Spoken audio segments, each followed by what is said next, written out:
saya lihat ini terjadi pertempuran ini adalah antara peternak Indonesia dengan peternak luar sana. Dalam pertarungan ini ternyata pemerintah kita harus mengambil langkah-langkah pendek yang kemudian dia kejar efisiensi gitu ya.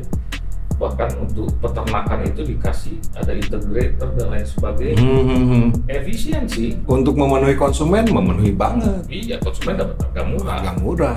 Nah pertanyaannya nasib peternak macam apa? Bagaimana? Saya nggak lihat peternak rakyat itu ada di dalam Kadin, nggak ada. Peternak rakyat di dalam Kadin? Nggak ada. Tapi kalau kita tanya perusahaan-perusahaan integrator ada dalam Kadin? Ada. Peternak pusat di Kadin ada. Iya, jadi kalau pertemuan WTO atau pertemuan internasional kan yang diajak Kadin, peternak. Enggak. Ya ginilah saya bilang beberapa waktu lalu anak saya kecil, saya bilang kamu jangan lakukan itu nggak baik. Anak saya bilang yang kecil, dulu waktu abang nggak dilarang. Saya paham sih, elit politik kita kadang-kadang masih kekanak-kanakan.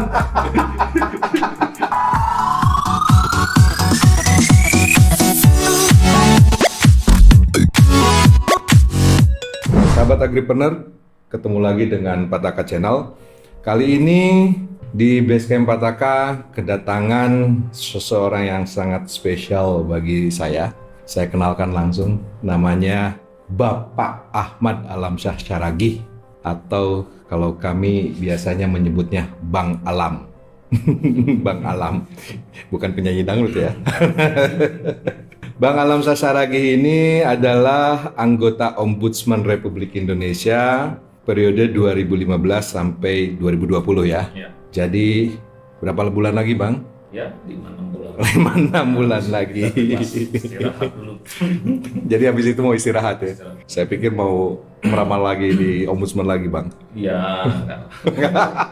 Bang Alam, oke, saya akan ceritakan sedikit saja tentang profilnya Bang Alam. Lahir di Pekanbaru tahun 66, pendidikan terakhir di Fakultas Ekonomi Universitas Padjadjaran Bandung. Setelah selesai kuliah, Bang Alam bekerja di Asosiasi Permukiman Kooperatif yang bekerja sama dengan United Nations Development Program untuk program Community Based Housing Development.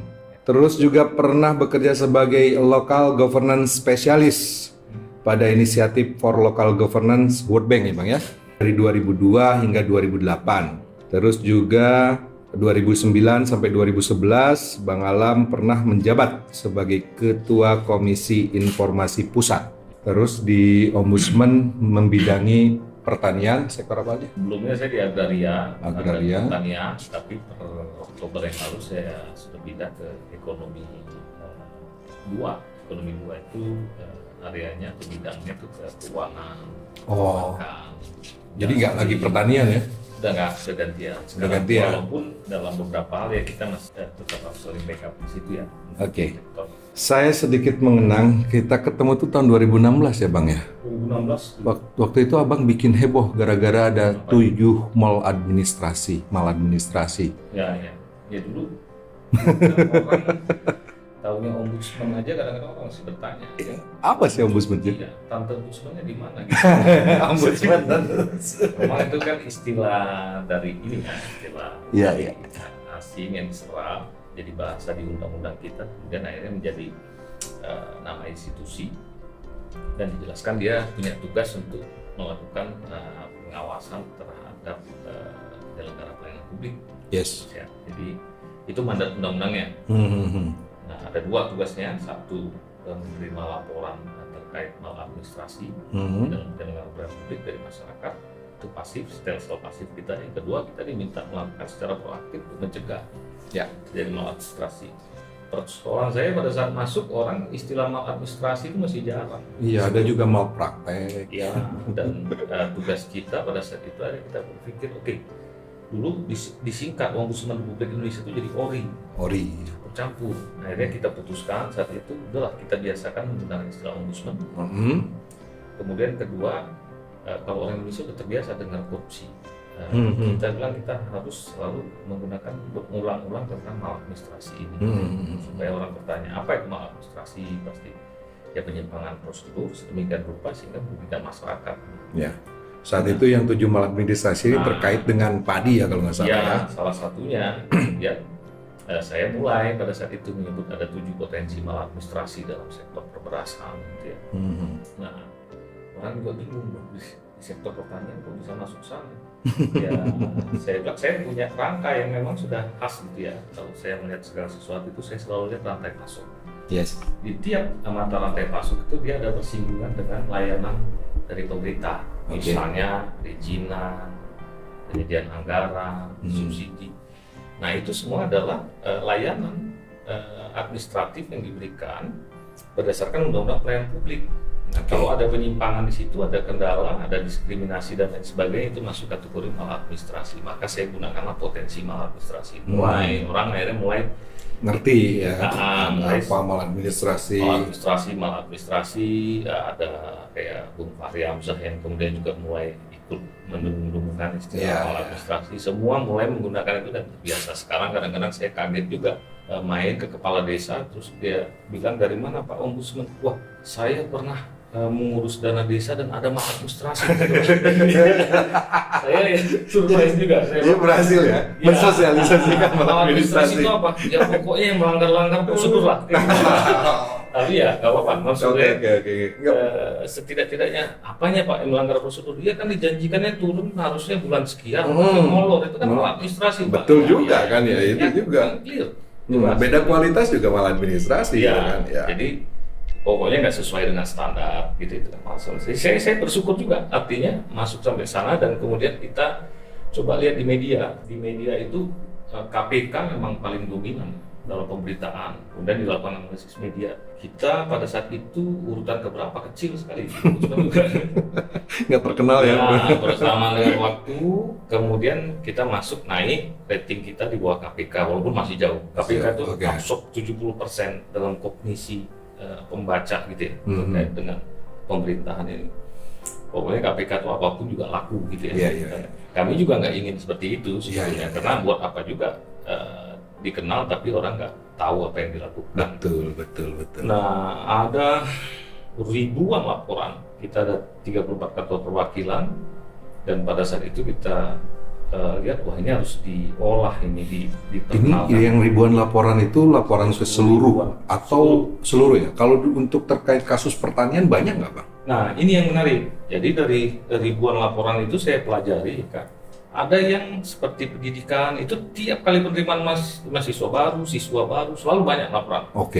Ada yang juga dia ini dampaknya ke masyarakat besar. Tapi masyarakat itu sungkan untuk melapor. Itu sektor-sektor termasuk di pertanian.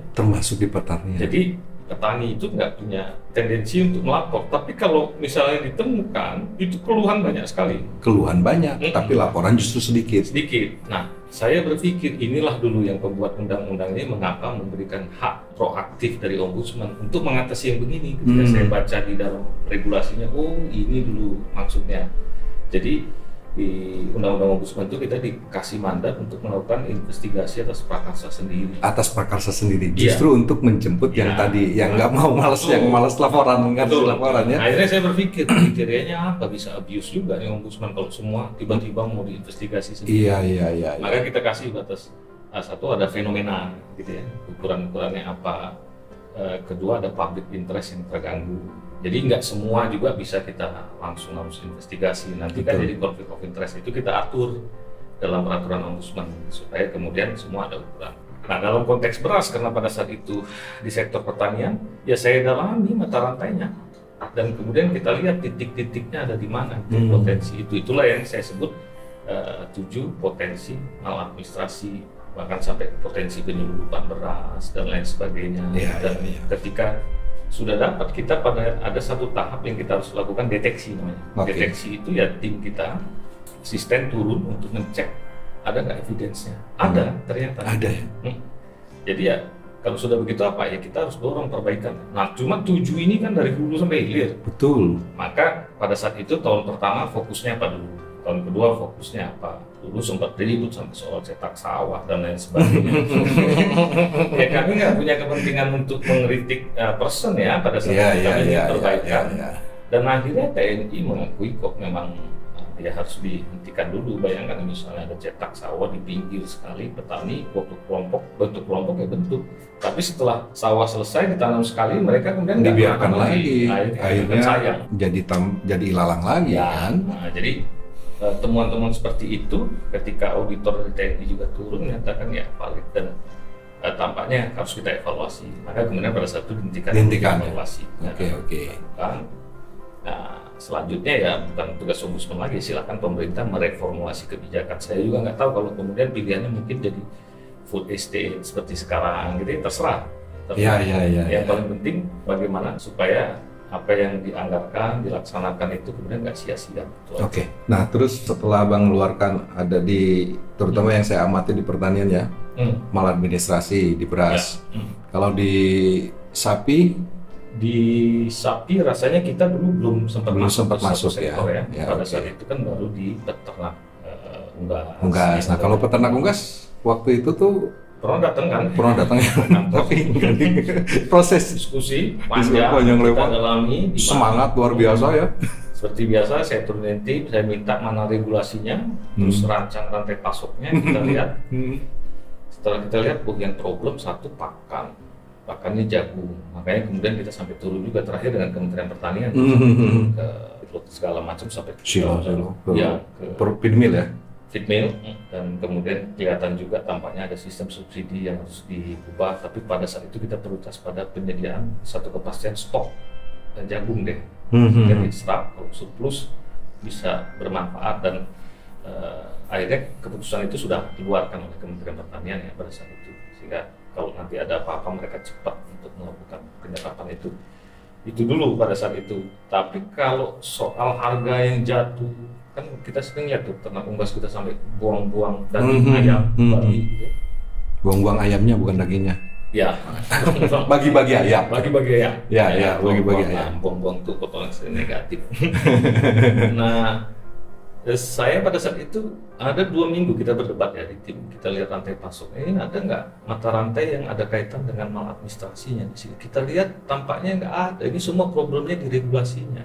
Sehingga ini beyond ombudsman nih, karena itu kan kewenangan pemerintah mengatur regulasi. Pertanyaannya kemudian ini sebetulnya yang terjadi apa? Saya lihat ini terjadi pertempuran ini adalah antara peternak Indonesia dengan peternak luar sana. Jadi atau dengan petani sana yang bisa. Ya, petani Indonesia dan petani sana. Loh, kenapa terjadi kita selalu terpojok dalam pertarungan ini? Ternyata pemerintah kita harus mengambil langkah-langkah pendek yang kemudian dia kejar efisiensi gitu ya. Bahkan untuk peternakan itu dikasih ada integrator dan lain sebagainya. Efisien ya, kalau untuk efisien ya memang efisien. Kemudian tapi untuk memenuhi konsumen memenuhi banget. Iya, konsumen dapat harga murah. Nah, pertanyaannya nasib peternak bagaimana kan gitu. Sehingga kalau kemudian konservasi peternak, pertanyaannya kenapa peternak nggak bisa mempengaruhi pemerintah kita untuk membuat suatu perlindungan bagi mereka.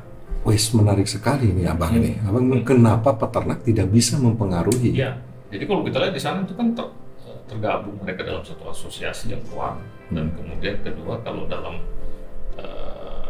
organisasi ekonominya mereka punya koperasi, punya apa yang sangat serius, dan pemerintah itu banyak melakukan kebijakan-kebijakan perlindungan yang non tarif sifatnya. Sehingga kemudian WTO pun lumpuh, nggak bisa. Jadi kalau kita ya patuh banget sama WTO, nggak punya skenario lain. Kita bangga justru. Betul. Kenapa? Karena mungkin sudah terlanjur terjadi tadi ya, ada satu sektor ekonomi integrator yang besar-besar itu yang kemudian akhirnya lebih itu yang dipilih oleh pemerintah. Pemerintah kita juga mau instan, yang penting konsumen cukup, orang bisa beli harga murah, emak-emak nggak demo gitu kan. Jadi sahabat agripreneur, dari uraian Bang Alam ini saya melihat ada hal yang selama ini mungkin juga belum banyak disadari oleh teman-teman peternak, bahwa sebetulnya problem apa yang terjadi di kondisi peternak ini adalah problem regulasi kalau menurut Bang Alam saya ini. Regulasi sama institusional ekonomi. Nah kalau problemnya regulasi ya berarti sebetulnya bagaimana peternak ini bisa mempengaruhi sebuah regulasi. Agar seperti itu berarti harus kuat, organize, jangan tercerai-berai. Dan kemudian ya partai-partai itu harus didekatin, dan Anda konkretnya bentuk dukungan peternak apa, bukan cuma sekedar menegur-negur pemerintah. Kami ingin segmen ini hanya diisi oleh peternak, tidak ada yang lain. Oke. Sampai begitu dong dealnya. Harusnya begitu ya, Iya. deal peternak itu. Iya, sama dengan di sana. Oke, kalau kami nggak boleh tarif, maka pasar kami harus eksklusif. Iya, Peternak di sana, betul kan? Dan Iya. pemerintahnya akan bangun pasar Bangun. eksklusif yang nggak bisa dikomplain oleh WTO berdasarkan prinsip-prinsip tarif dan lain sebagainya. Dan kemudian kalau dia surplus, yang asiknya itu kan, kalau surplus baru pemerintahnya main dengan WTO, ajar buka pasar Indonesia, bang, dipaksa kita. Jadi menurut saya peperangan itu, dan kita juga nggak melihat dari asosiasi peternak itu yang kemudian juga ada di posisi-posisi yang cukup strategis ya. Saya nggak lihat peternak rakyat itu ada di dalam Kadin, nggak ada. Peternak rakyat di dalam Kadin nggak ada. Yes, makanya. Jadi saya lihat, tapi kalau kita tanya perusahaan-perusahaan integrator ada dalam Kadin? Ada. Peternak besar di Kadin ada. Iya, jadi kalau pertemuan WTO atau pertemuan internasional kan yang diajak Kadin, peternak? Enggak. Datangnya ke Pataka. Datangnya ke Pataka. Kelas kecil ya. Nah, ini maksud saya bukan mau mendiskreditkan Kadin, tapi begitulah kita. Yes. Begitu Indonesia, dan itu baru satu segmen peternak unggas. Ya. Jadi saran untuk itu bersatulah ya. Yang di mana-mana itu urusan pasti ada namanya organisasi atau kelembagaan sosial ekonominya. Dan Indonesia ini kita nyaman betul, bahkan kita puji-puji dengan informality yang begitu besar. Jadi pekerja kita tuh hampir 60% ada di sektor informal. Yes. Kita anggap dia sebagai katup pengaman. Betul. Pandemi baru kerasa, ternyata bisa jadi katup pengaman. Ini PR lama yang kemudian dibiarkan terus, ya jadinya begini. Oke. Terus selama Abang di Ombudsman nih, ada isu yang menarik ini, isu terkait lobster nih Bang. Banyak yang orang ngelihat, ya Bang ini sentimen atau gimana gitu. Ya, banyak orang bilang sentimen atau apa. Saya tuh sudah sering kan di orang-orang Sering ya? di medsos saya segala macam, saya anggap biasa lah, namanya orang nggak mengerti kan. Sebetulnya saya nggak ada kepentingan apa-apa. Saya cuma melihat bahwa kok di sumber daya alam kita sudah habis gitu ya, di yang tambang sudah habis. Kita nggak punya satu reserve. Sekarang kita tinggal punya laut masa depan kita. Tiba-tiba ada ekspor benih lobster. Saya yakin dulu dikonserv oleh Susi yang lama. Ada jangka waktu 5 tahun, kok juga nggak pernah ada berhasil mengembangkan satu budidaya. Saya nggak ingin membela Bu Susi ya.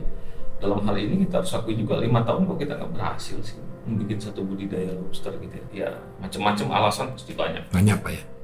Kemudian Menteri Edi mungkin berpikir saya mau cari titik tengahnya. Ekspor dalam benih lobster kita buka karena dulu ada penyelundupan. Nah, saya kurang setuju kalau sepakat itu. Kita legalkan. Belum tentu juga loh berhasil gitu. Orang kalau penyelundup pasti punya pertimbangan sendiri.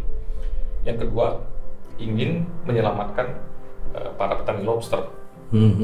Nelayan-nelayan lobster ini. Oke, gitu ya. Kita lihat kebijakannya macam apa. Saya lihat diminta untuk menangkap bayi-bayi lobster itu, kemudian dibesarkan. Betul. Saya kritik juga mungkin bukan budidaya ya, tapi pembesaran. Pembesaran ya. Dibesarkan, kemudian dibuang lagi 2% dengan asumsi hitungan pakai rumus macam-macam, 0,1% aja udah cukup untuk dikembalikan, tapi dibikin 2%. Kemudian nanti diekspor. Gitu ya. Sementara menuju ke sana, dibuka dulu ekspor benih lobsternya. Jadi kan aneh sebetulnya. Oh, aneh sekali ya. Ya, kenapa mesti benih lobsternya? Kenapa enggak lobsternya? Betul. Kenapa enggak penelitian dulu dibuktikan dulu bahwa lobster itu bisa dikembangkan, dibudidayakan? Kan para pendiri negara udah bilang dulu kalau sumber daya alam itu dan ya harus dikuasai oleh negara. Untuk itu instrumennya menggunakan macam-macam. Satu BUMN, kedua kalau untuk masyarakat ada koperasi. Nah, BUMN kenapa harus BUMN? Ya kalau BUMN bisa diintervensi, keuntunganmu harus diinvest untuk mengembangkan budidaya, atau perlu libatkan swasta. Bisa kan pemerintah? Bisa. Tapi kalau eksportir, pedagang, margin ya belum lah, pedagang itu sulit bertransformasi untuk R&D dan lain sebagainya. bisa. Urusannya margin dan itu Betul. udah hukum alam. Menurut saya bukan Iya. baik buruk, bukan. Itu nature-nya begitu. Tapi kan tampaknya sepertinya memang mau memberi kesempatan supaya rantai ekonomi ini hidup. Dari benih lobster ini kirim dulu sambil ditingkatkan, disuruh budidaya supaya suatu saat kita akan ekspor lobsternya. Pertanyaan berikutnya kemudian, kalau begitu kan swasta yang dikasih. Nah kalau swasta, supaya tetap terpenuhi konstitusi ekonomi, beberapa negara itu membuat satu entitas yang disebut dengan Sovereign Wealth Fund. SWF. Kalau kita singkat SWF, itu adalah dana yang dihimpun dalam satu institusi. Indonesia juga punya pengalaman, misalnya dana BPD sawit yang gitu ya. ditabung sedemikian rupa suatu saat Yang dikuasai oleh negara ya. pegang negara.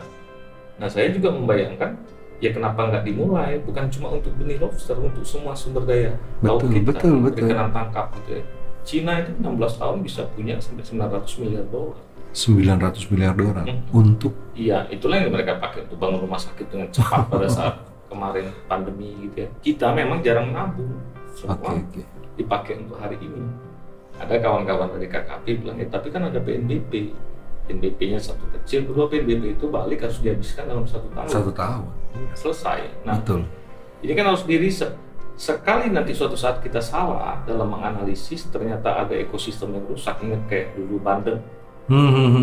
Sampai hancur kan? Iya. Hancur airnya setelah ada istri segala macam, budidaya baru bisa jalan kembang lagi. Nah, kenapa harus nunggu hancur dulu gitu ya? Di riset dong. Kalau ternyata kita meleset, kita punya sejumlah dana yang bisa kita tumpahkan untuk mengembangkan budidaya itu. Tarik investor dari Vietnam, setelah ditanam di sini, kembangkan budidayanya.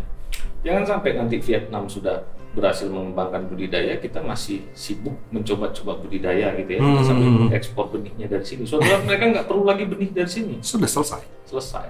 Market mereka pegang untuk lobster jadinya gitu ya. Itu satu lobster. Untuk komoditi yang lain juga saya dikritik, ombudsman nggak adil nanti untuk migas, untuk tambang gimana kok dibiarin gitu ya. Akhirnya saya juga bilang pada saat itu kepada beberapa orang yang kritik, saya bilang ya ginilah, saya bilang beberapa waktu lalu anak saya kecil, saya bilang kamu jangan lakukan itu nggak baik. Saya bilang yang kecil, dulu waktu abang nggak dilarang. Jadi saya paham sih, elit politik kita kadang-kadang masih kanak-kanak. Saya pikir ya sudah, sementara orang kritik itu nggak apa, tapi yang penting saya tetap akan gaungkan terus. Betul.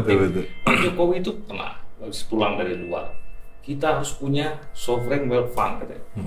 How to? Nah sekarang ada di depan mata untuk menginisiasi, kok nggak kita lakukan? Gitu ya. Jadi saya nggak mengkritik, tapi dia harus dalam kerangka konstitusi ekonomi yang clear, satu. Yang kedua, baru nanti kami juga akan lihat, ini kan baru dijalankan oleh Menteri Edi, maka seperti yang saya bilang tadi, kita punya instrumen pencegahan, kita akan deteksi di mana potensi-potensi maladministrasinya. Kalau dia ada, kan nanti sampai juga pelibatan Pemda, dinas, kelompok tani, gitu ya, menetapkannya. Jangan-jangan kelompok tani ditagih oleh Pemda, kita nggak tahu kan? Ya. Kalau ada potensi maladministrasinya, terus tindakan korektif, mitigasinya macam apa, kita bicarakan lagi dengan KKP, silakan perbaiki. Gitu ya. Jadi sebenarnya ombudsman itu kan rezimnya tindakan korektif, bukan menghukum, beda. Jadi nggak usah khawatir juga teman-teman di KKP, kami bukan mau cari sensasi bahwa sekarang media memuat itu begitu besar. Akhirnya kami memilih untuk slow dulu deh, nggak konstruktif diskusi dalam situasi panas. Betul. Kira-kira arahnya ke sana ya kan. Oke, Bang, ini terakhir nih Bang. Abang kan berarti ini sudah hampir 4 tahun lebih ya menjadi ombudsman. Kalau ada yang pertanyaan seperti ini misalnya, setelah dengan berbagai macam aktivitas yang padat dalam memperhatikan sektor pertanian, agraria dan lain sebagainya, kira-kira peran ombudsman kalau di mata Bang Alam terhadap upaya paling tidak pencapaian pembangunan pertanian yang seutuhnya itu ada nggak sih gitu perannya ini? Iya, banyak hal yang kita dilihat itu cuma ketika ribut di media. Nah, itu ya. itu dia. Yang kadang-kadang orang juga nggak paham ya. Kita tuh banyak kerja sebetulnya dalam sunyi juga ya kan. Iya, wow, seperti kita pernah jalan-jalan ke Betul. melihat ada petani yang meninggal bunuh diri ya, kayak gantung diri ya, Gantung diri. gara-gara hutang. Betul, banyak. Dan di Ombudsman itu kan 7 orang anggota di luar ketua dan wakil ketua berbagai sektor dan itu padat sekali. Saya kalau pulang jam 11 malam itu merasa biasa aja ya. kadang harus sampai jam 1 atau apa dan itu penting juga karena asisten-asisten kami itu investigator kami itu kadang kerja juga sampai malam dan saya kan sebagai pimpinan juga harus ikut berempati untuk itu kadang lihat dan saya bersyukur mereka muda-muda dan mencintai pekerjaannya jadi itu yang membuat saya juga bisa cepat untuk menangkap sesuatu gitu dan kemudian delivernya. Banyak hal yang kadang nggak pernah diumumkan, misalnya garam ya, yang ekspornya kok tinggi sekali. Kami menemukan beberapa ketentuan. Ada misalnya di situ kok ada peraturan yang dibikin berlaku surut untuk melindungi impor yang dulu maladministrasi. Jadi akhirnya kita dorong sudahlah, yang penting diperbaiki sampai kita tongkrongi loh Kak. Ada berarti perbaikan teknisnya itu. Oke. 3,7 turun lagi. Semua kita minta verifikasi BPS, kita minta bikin neracanya. Ada dari salah satu kementerian yang salah satu eselon 2-nya datang malah mengevaluasi eselon 2 yang lain sampai akhirnya diribut sama eselon 2 yang lain dan baru dia sadar dia salah gitu masuk dalam satu forum dan kami tongkrongin dan kemudian turun sampai akhirnya dapat angka yang turun 1 juta ton. Nah, kalau 1 juta ton kali 1.500 kan 1,5 triliun. Betul. Ekonomi rakyat diselamatkan. Tapi nggak terliput di media karena memang juga kami nggak terlalu butuh publikasi tentang itu. Oke. Kedua yang penting perbaikannya jangan di gula rafinasi ada lelang. Tiba-tiba dihentikan. Kita juga bilang kok lelang ini tidak dengan perpres. Waktu itu Pak Endar kita panggil. Datang. Silahkan Ombudsman review. Gitu. Setelah kita review dia menyatakan yes benar. Kalau begitu memang mungkin cocok dilakukan oleh BUMN. Tapi kemudian tiba-tiba KPK mengeluarkan rekomendasi minta dihentikan sama sekali. Lelang perdagangan takut. Kita sudah lihat lelang ini untuk UKM itu efektif. Lelang itu untuk UKM efektif. Efektif.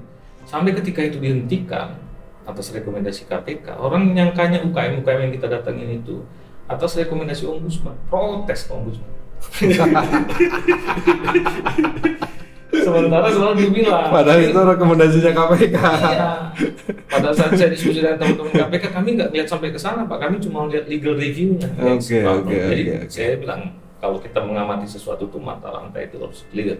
Kami juga mengindikasikan pada saat itu loh kok ada asosiasi pengusaha yang menggunakan gula ini aktif sekali, mendorong KPK juga untuk menerbitkan atau mengawasi ini gitu ya. Tapi menurut saya waktu itu kami belajar bahwa kalau ada sesuatu yang dikerjakan bersamaan dengan dua institusi, kalau dia misled bisa yang rugi publik. Betul. Akhirnya pada saat itu kami putuskan dah kita ketemu KPK. Jadi kalau KPK melakukan A ya kami jangan ada gitu ya. Jadi harmonisasi itu dilakukan.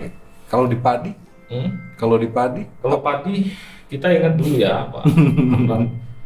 Dulu kita bilang cetak sawah, baiknya ya dievaluasi lagi. Akhirnya ya dihentikan itu ya. Dihentikan. Itu juga temuan 5 dan kemudian auditor mereka turun berhasil. Terus kemudian satu yang kami sayangnya agak berhenti karena pandemi. Kami mau evaluasi BPNT yang menyebabkan stok di Bulog menumpuk.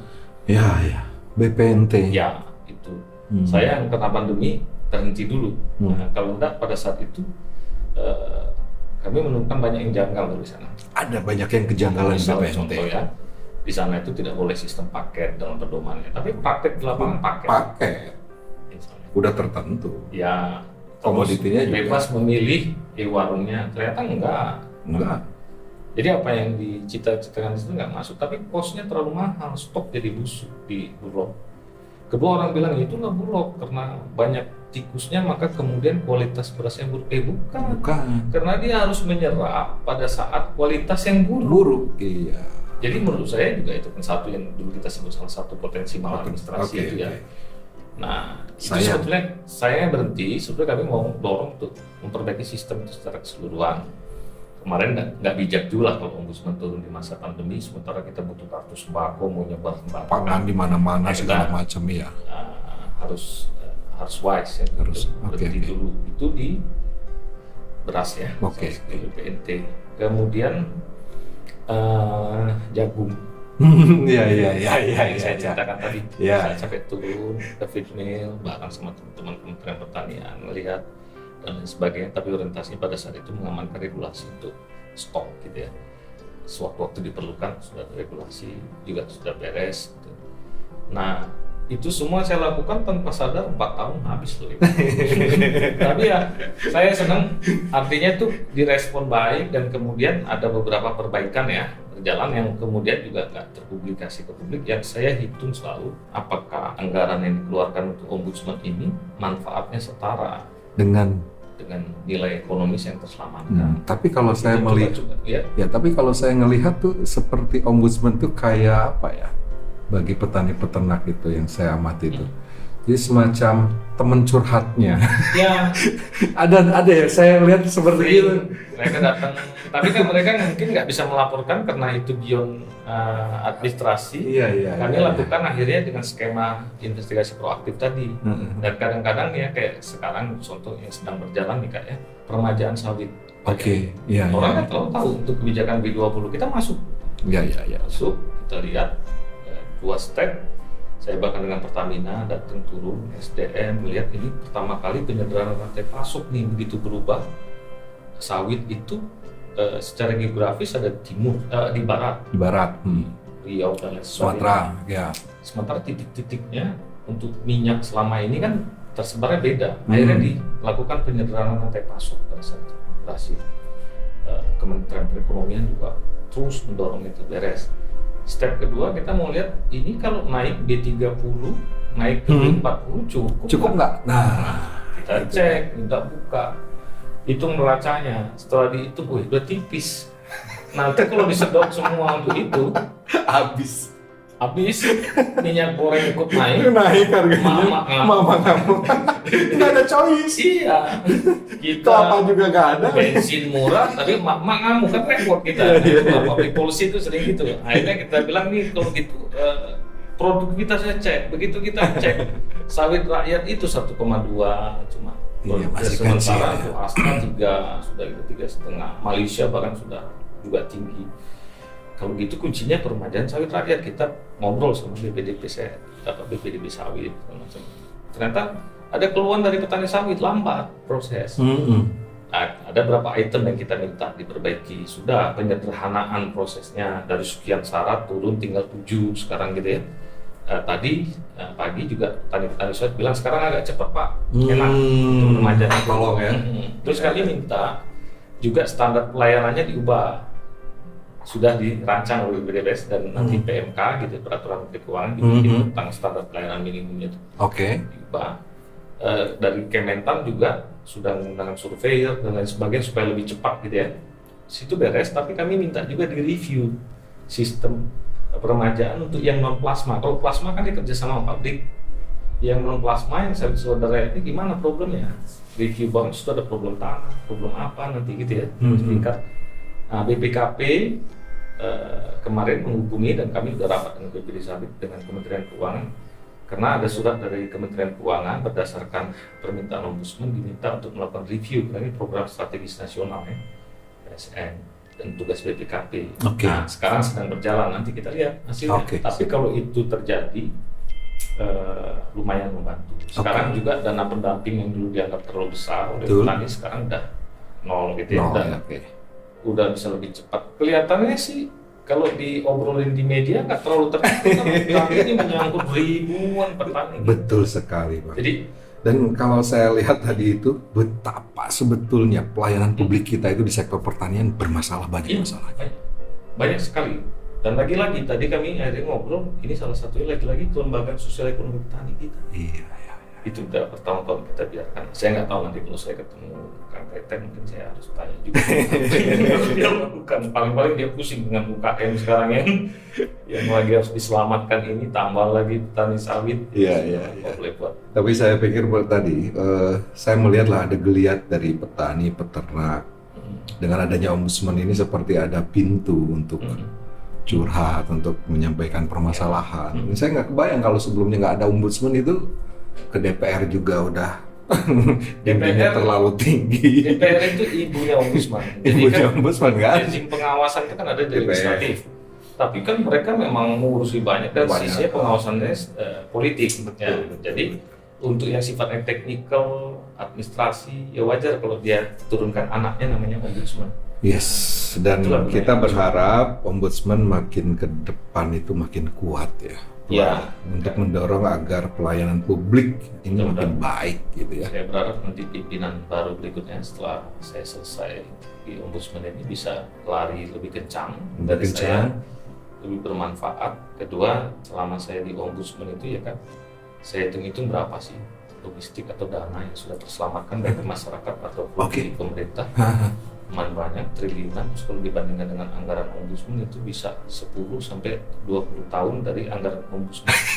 Sehingga saya suka bercanda, saya bilang sama teman-teman di Bappenas atau apa. Terus sekarang saya mau tidur-tidur makan gaji kita juga nggak apa-apa, karena kan dikeluarin anggaran ombudsman selama 5 tahun, tapi benefitnya udah 15 tahun. 15 tahun. Kalau pakai hitung-hitungan kalkulator mau makan padang. Oke, gitu ya. Saya emang harusnya pensiun. Kira-kira begitu lah. Oke. Saya berpikir mudah-mudahan ke depan itu bisa juga disupport lebih besar ombudsman-nya dan kemudian bisa memberikan manfaat lebih banyak. Oke. Baik, sahabat agripreneur, inilah dialog kita ini campur-campur, gado-gado ya. Gado-gado dengan Bang Alamsyah. Tapi yang jelas sahabat agripreneur, yang kami tahu Bang Alamsyah ini adalah paling tidak lah, saya sendiri melihatnya sebagai pejuang para petani peternak di tengah-tengah kekosongan yang ada, dan memang memperbaiki pelayanan publik terutama di sektor pertanian ini bukan hal yang mudah. Tidak bisa diselesaikan dalam kurun 4 tahun atau 1 periode, tapi justru dengan seperti ini, dengan kehadiran ombudsman sudah banyak yang bisa diselamatkan gitu ya. Nah, jadi ke depan tentunya kita harus mendorong agar ombudsman menjadi lebih kuat lagi. Kalau tadi Bang Alamsyah mengatakan dananya sepersekian, harusnya bisa lebih ditingkatkan lagi sehingga pelayanan publik, terutama karena begini Bang, petani peternak kita ini kan orangnya sangat sederhana. Ada masalah sepanjang dia bisa diam ya diam aja, apalagi petani pangan. Nah, disitulah sebetulnya perlu orang yang mau turun. Gitu. Dan seringkali kalau mengharapkan DPR yang turun tangan juga kelihatannya perspektifnya lain. Tapi kalau ombudsman turun tangan, melihat ada inisiatif di situ, ya itulah kekosongan yang selama ini diisi oleh ombudsman ini. Jadi kita terima kasih banyak ini terhadap ombudsman. Pak Taka mengucapkan terima kasih banyak lah pokoknya. Saya berharap juga di channelnya Pak Taka ini makin banyak yang subscribe. Terus kemudian juga bukan untuk sekarang kan eranya YouTuber apa segala macam. Menurut saya sih nggak usah berpikir soal itu ya. Tapi makin banyak yang subscribe itu informasi-informasi seperti ini kan bisa tershare.